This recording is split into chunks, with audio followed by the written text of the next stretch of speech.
Assalamualaikum warahmatullahi wabarakatuh. Halo semuanya, perkenalkan nama saya Aminah dari SMP Muhammadiyah 2 Singaraja. Hari ini saya ingin menceritakan sebuah dongeng yang berjudul Asal Mula Reog Ponorogo. Dahulu kala tersebutlah sebuah kerajaan di daerah Kediri. Kerajaan ini memiliki putri yang sangat cantik. Putri itu bernama Dewi Sanggalangit. Ia sangat tersohor akan kecantikan yang ia miliki, namun itu tidak membuatnya sombong dan semena-mena kepada orang lain. Ia senantiasa berbuat baik kepada kedua orang tuanya dan seluruh penghuni kerajaan. Kedua orang tuanya memintanya untuk segera menikah, namun itu belum dapat diwujudkan karena Dewi Sanggalangit belum siap untuk membina rumah tangga. Setelah musyawarah kepada kedua orang tuanya, akhirnya ia pun setuju untuk menikah. Berita itu segera tersebar ke seluruh kerajaan lain. Pangeran dan raja yang sakti pun datang untuk melamarnya, tetapi tidak ada satupun lamaran dari mereka yang ia terima. Ayahnya pun bingung. "Wahai anakku, mengapa tidak ada satupun lamaran dari mereka yang engkau terima?" ucap Raja Kediri. "Maafkan aku, Ayah. Hamba minta waktu sehari saja untuk memikirkan apa yang sebenarnya hamba inginkan," pinta Dewi Sanggalangit kemudian disetujui oleh ayahnya. Keesokan harinya, ia telah siap memberitahukan syarat yang ia inginkan. "Baiklah anakku, cepat katakan apa syaratmu?" tanya raja yang tidak sabar. "Baiklah ayah, ini syarat dari hamba. Pertama, calon suami hamba harus membawakan 144 ekor kuda kembar yang ditunggangi pemuda rupawan. Syarat kedua, ia harus membawakan seekor binatang berkepala dua. Dan syarat yang terakhir, ia harus menyajikan tontonan yang sangat menarik dan belum pernah ditonton oleh siapapun," ucap Dewi Sanggalangit. "Sungguh aneh syarat darimu, tapi ayah akan memberitahukannya kepada para sang pelamarmu," ucap Raja Kediri. Setelah mendengar persyaratan dari Dewi Sanggalangit, para pelamarnya merasa putus asa. Mereka merasa tak sanggup memenuhi persyaratan dari Dewi Sanggalangit. Mereka pun balik ke kerajaan masing-masing.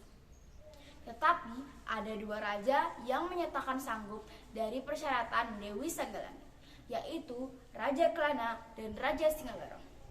Raja Singabarong terkenal sakti dan menyeramkan. Ia adalah manusia bertubuh harimau. Sedangkan Raja Kelana terkenal baik hati dan bijaksana. Ia memiliki burung merak yang sangat cantik. "Ternyata hanya itu yang diminta oleh Dewi Sanggalangit," ucap Raja Singabarong. Raja Singabarong menganggap persyaratan dari Dewi Sanggalangit begitu gampang. Ia pun hanya bersantai-santai di kerajaannya sambil menunggu waktu melamarnya tiba.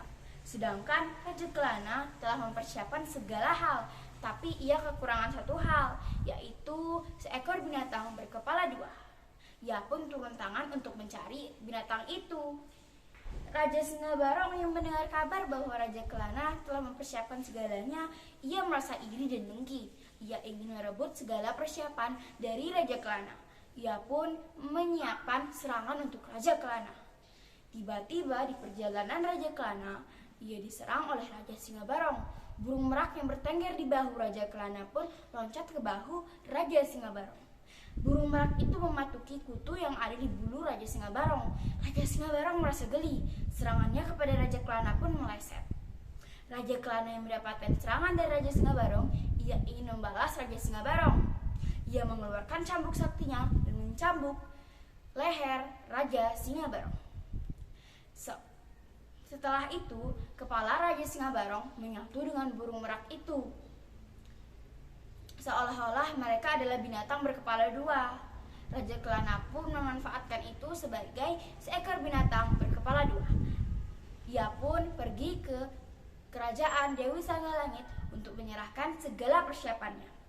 Ia datang bersama 144 ekor kuda kembar yang ditunggangi pemuda rupawan, dan ia membawa seekor binatang berkepala dua yang tak lain adalah jelmaan dari Raja Singabarong dan burung meraknya.